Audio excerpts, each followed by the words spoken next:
Welcome to In the Word, a study of the International Bible School lesson. Join Dr. Lee Magnus, Professor Emeritus of Bible, and Dr. Bill Gwaltney, Professor Emeritus of Bible, both from Milligan College, as they bring you their thoughts and knowledge of the study of the Sunday School lesson for the day. Now, here is Dr. Gwaltney. Good morning again, and welcome to In the Word. Dr. Magnus and I are always glad to meet you on these occasions.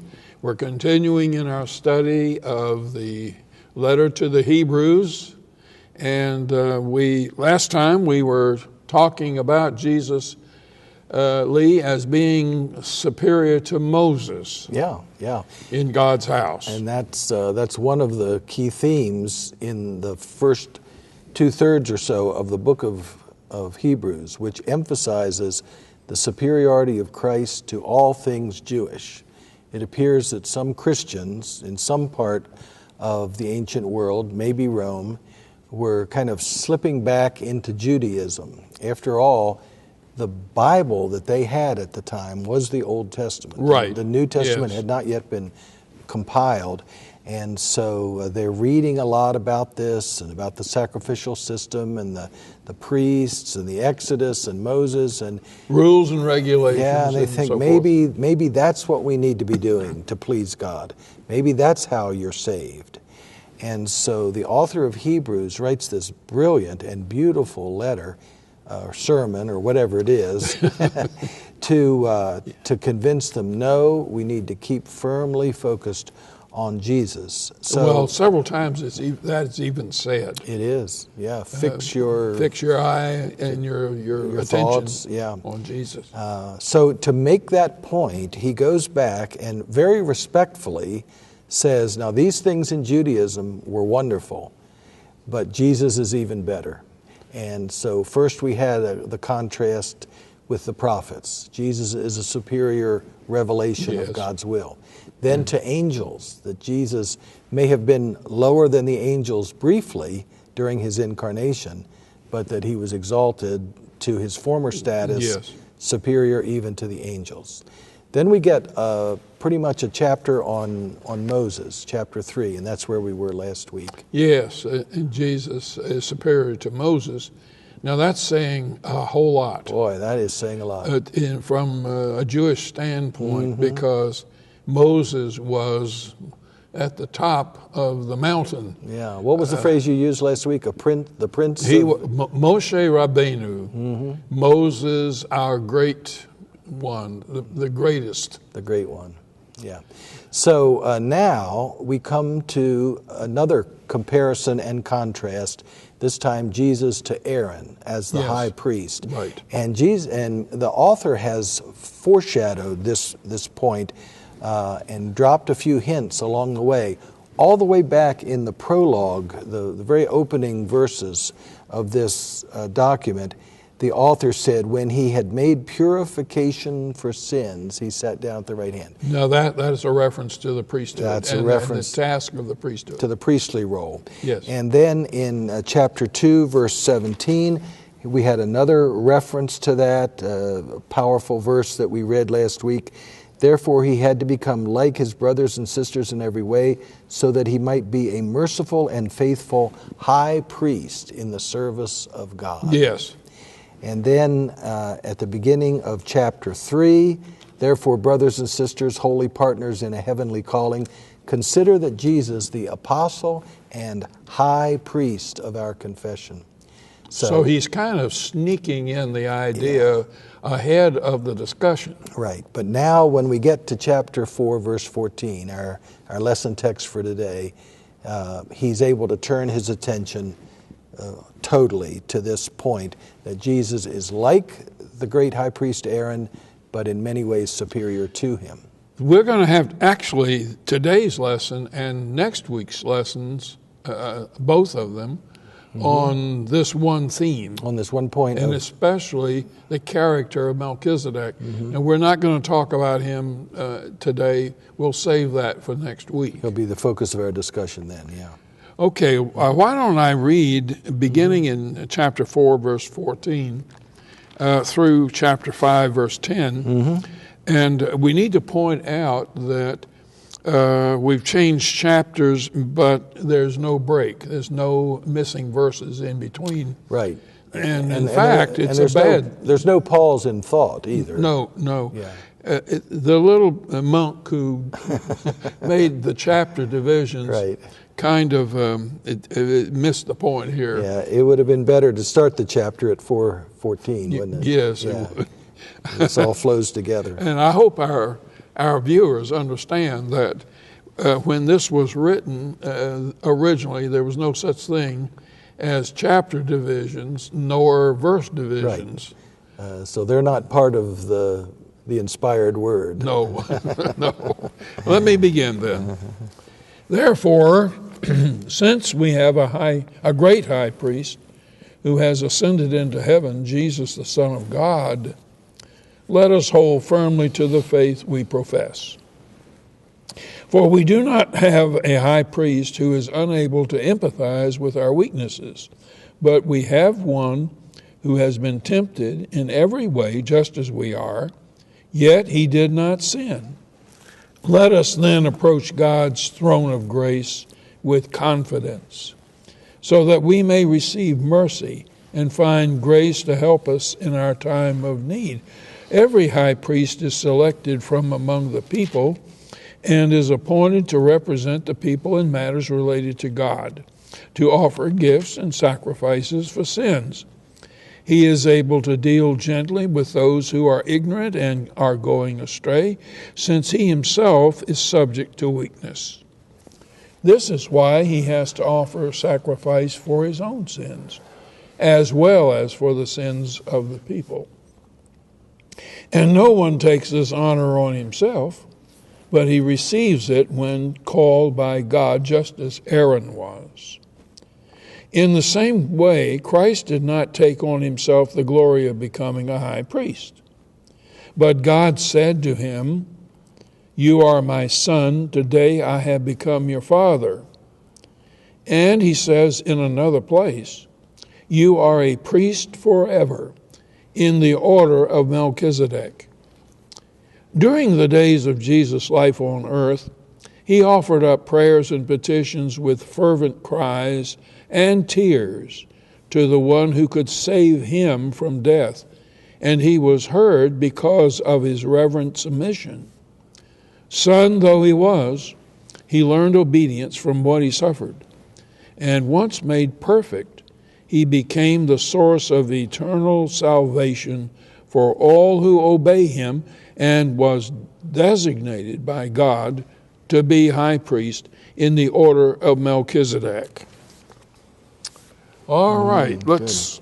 Well, one of the things that we're going to be looking at throughout this passage is how Jesus was like the high priest Aaron. Yes. And how he was unlike him. Yes. So I just wanted to say that ahead of time. We'll be looking for that as we talk through our passage. Well, it's very obviously what was in the mind of the writer. Mm-hmm. He is going to, because there are certain things that all priests have in common, mm-hmm. no matter whether they're Jewish or some other religion.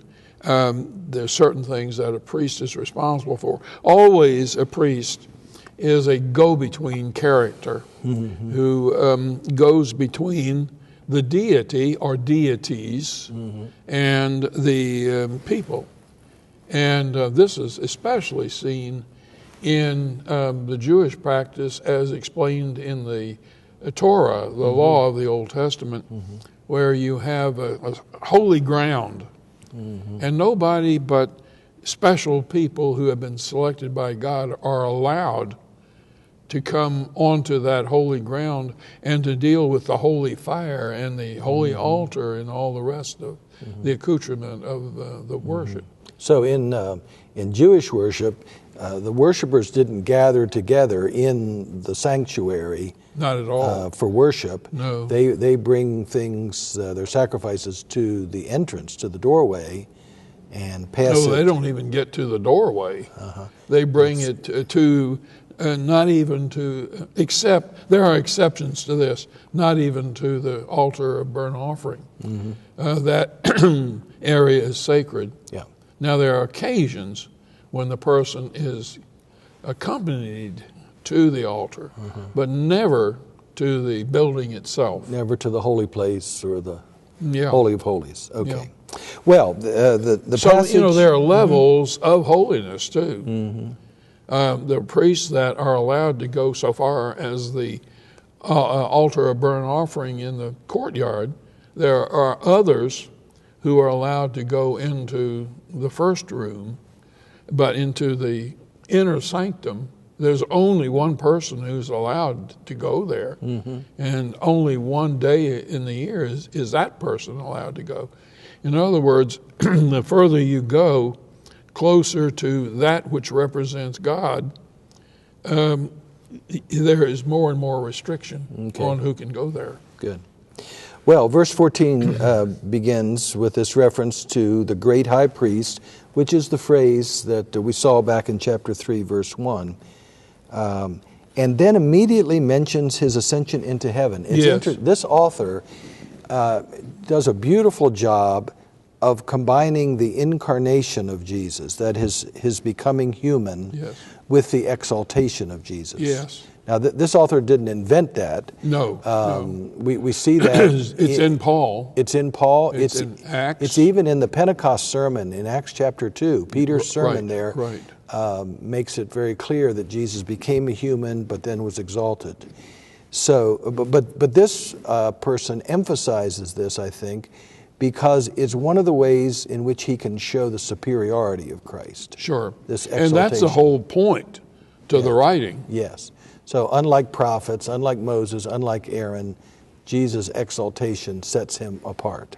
It's very interesting in this sequencing that obviously Aaron outranks Moses in a way of speaking.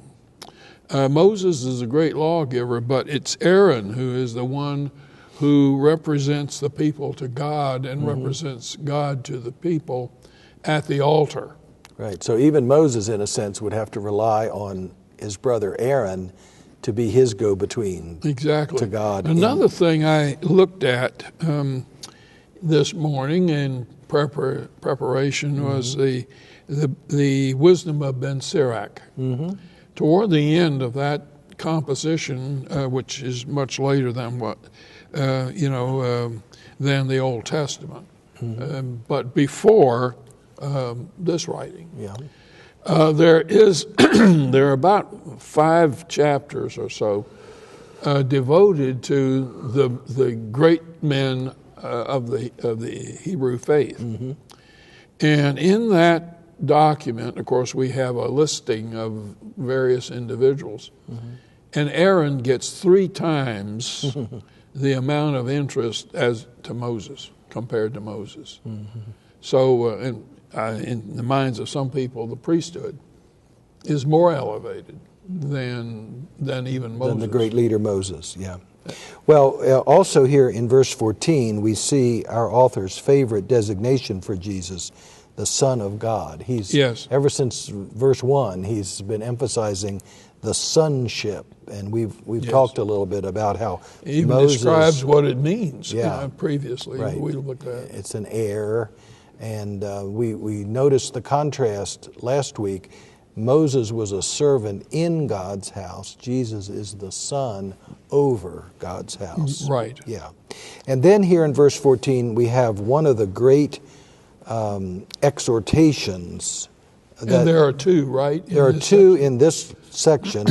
There are many of them scattered throughout Hebrews. One of the things that makes us think that Hebrews was originally a sermon, which you mentioned earlier in our discussion, is that it has these exhortations, like a speaker might give to an audience, and say, "Come on now, we really need to," and let us. Yeah, let us. So here we have the first one. Let us hold firmly to the faith we profess. Yes. The word faith is not actually in the Greek text there, the original of this. It just says, let us hold tightly to our confession. And not confession of sins, but confession of faith. Profession of faith. So Yeah. that's certainly implied here, even though the word doesn't actually appear. Now, beginning in verse 15, we start to get the comparisons and contrasts Right. with Aaron. So let's talk about some of the ways in which Jesus and Aaron were similar, maybe. Both selected by God and designated by God, which had to be true of the priesthood in the Old Testament. Yeah. Because some of Aaron's sons were disallowed, some were chosen, and then even a grandson was chosen in the Old Testament. So this is very important, the selection by God. Okay, and we see that in chapter 5, verse 1, every high priest is selected and appointed. And then we see it again down in 5:10, and he was designated by God to be high priest. So that's Right. that's a similarity. Yes. Okay, good.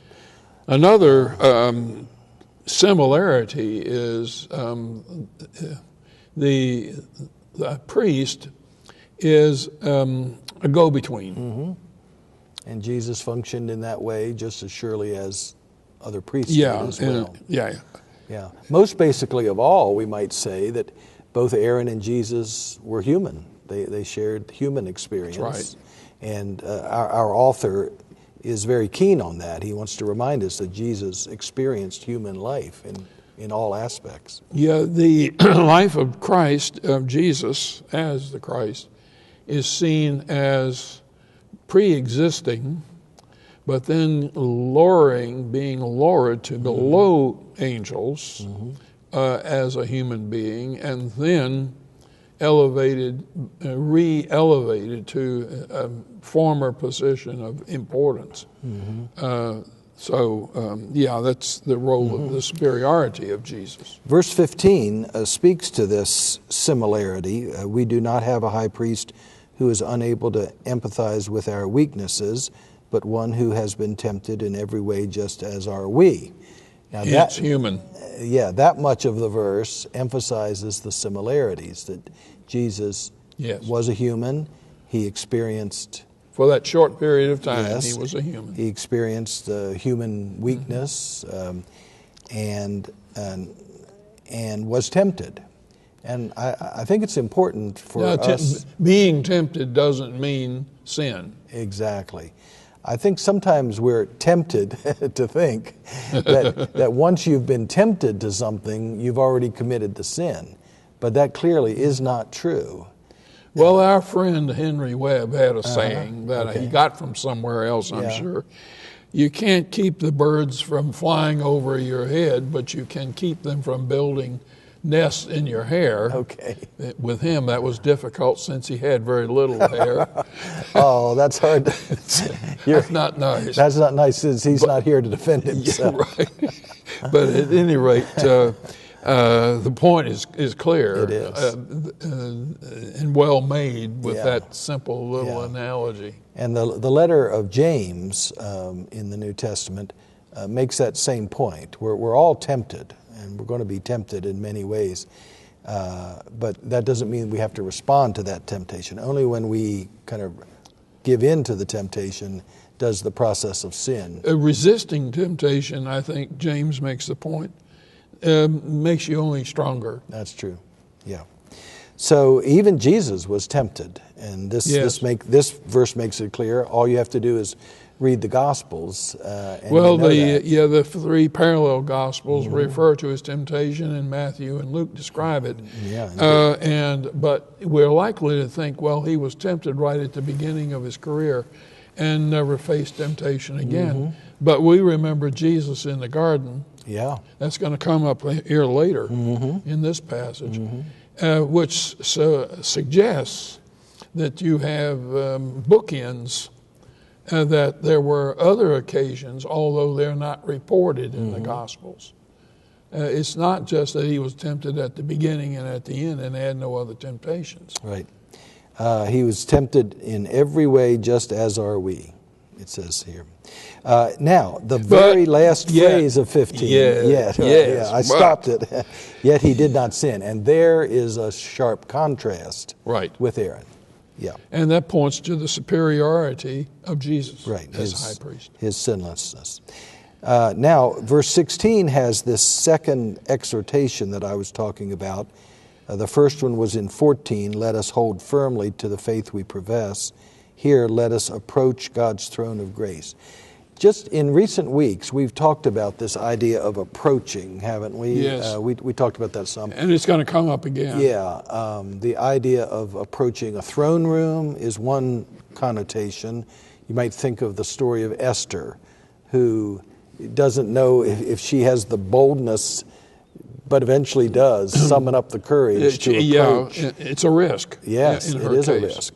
But I think you may have suggested that this idea of approaching might have the connotation of the temple or the tabernacle. Yes, it comes out of the Jewish worship pattern, where remember someone touched with a noble purpose.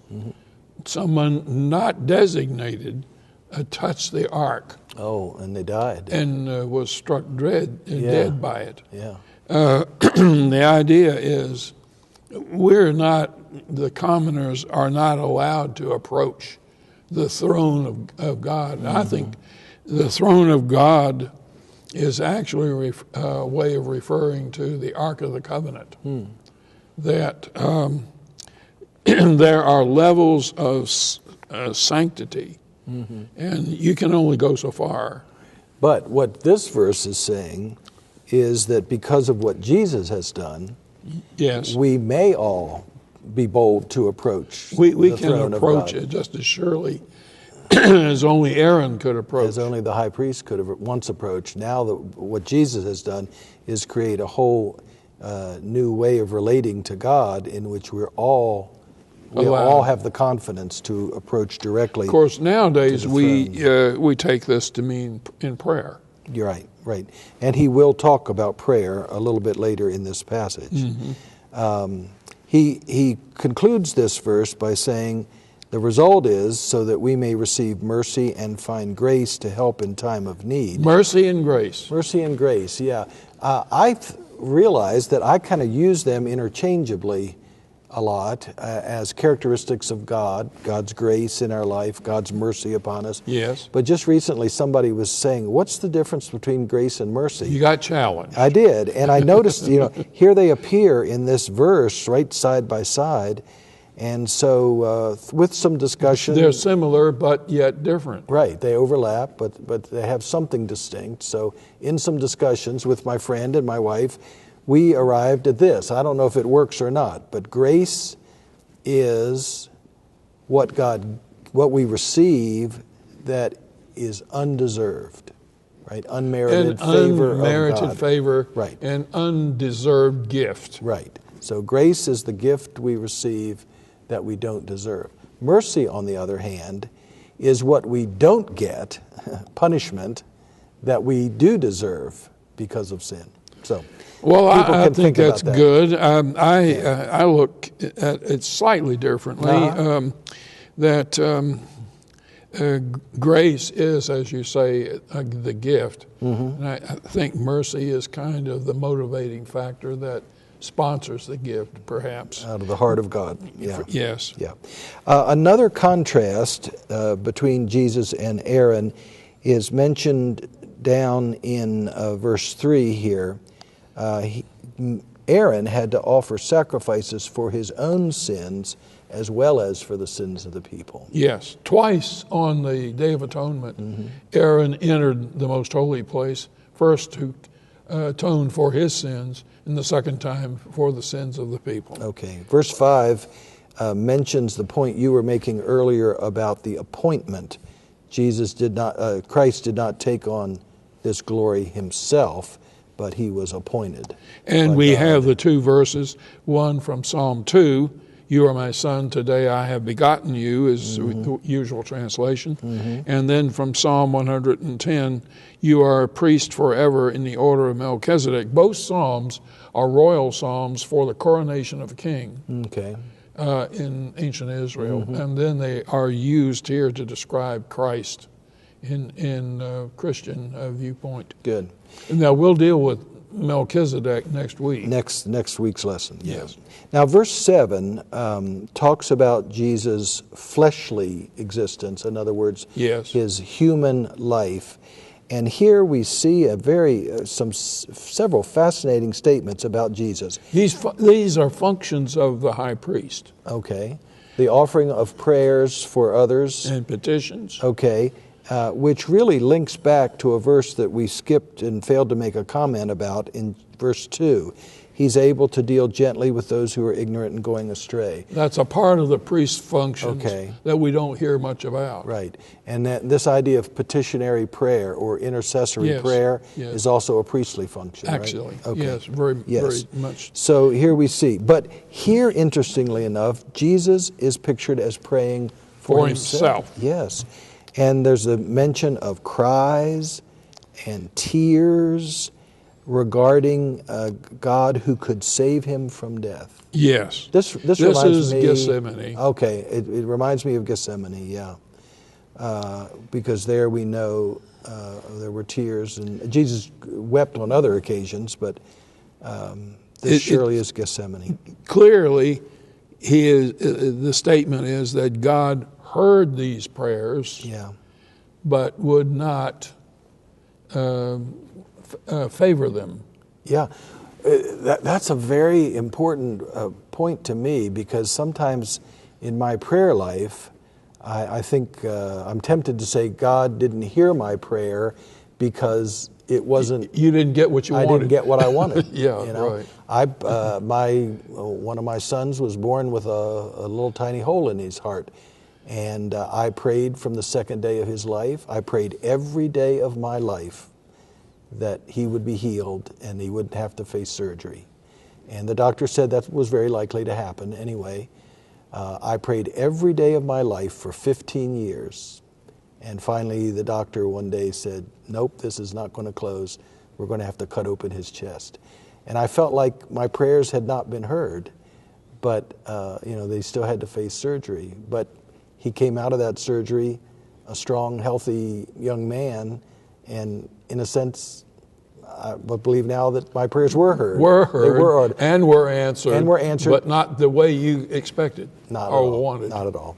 I assume I'm not alone in that struggle. Well, when Christ says, nevertheless, not my will, but thine be done, that's what's involved here he was heard because of his, shall we call it reverence? He had to learn obedience. But he had to learn obedience. Yeah. And then we also learn to obey, according to verse 9, because our high priest is the source not just of a year's worth of forgiveness, but because of eternal salvation. Yes.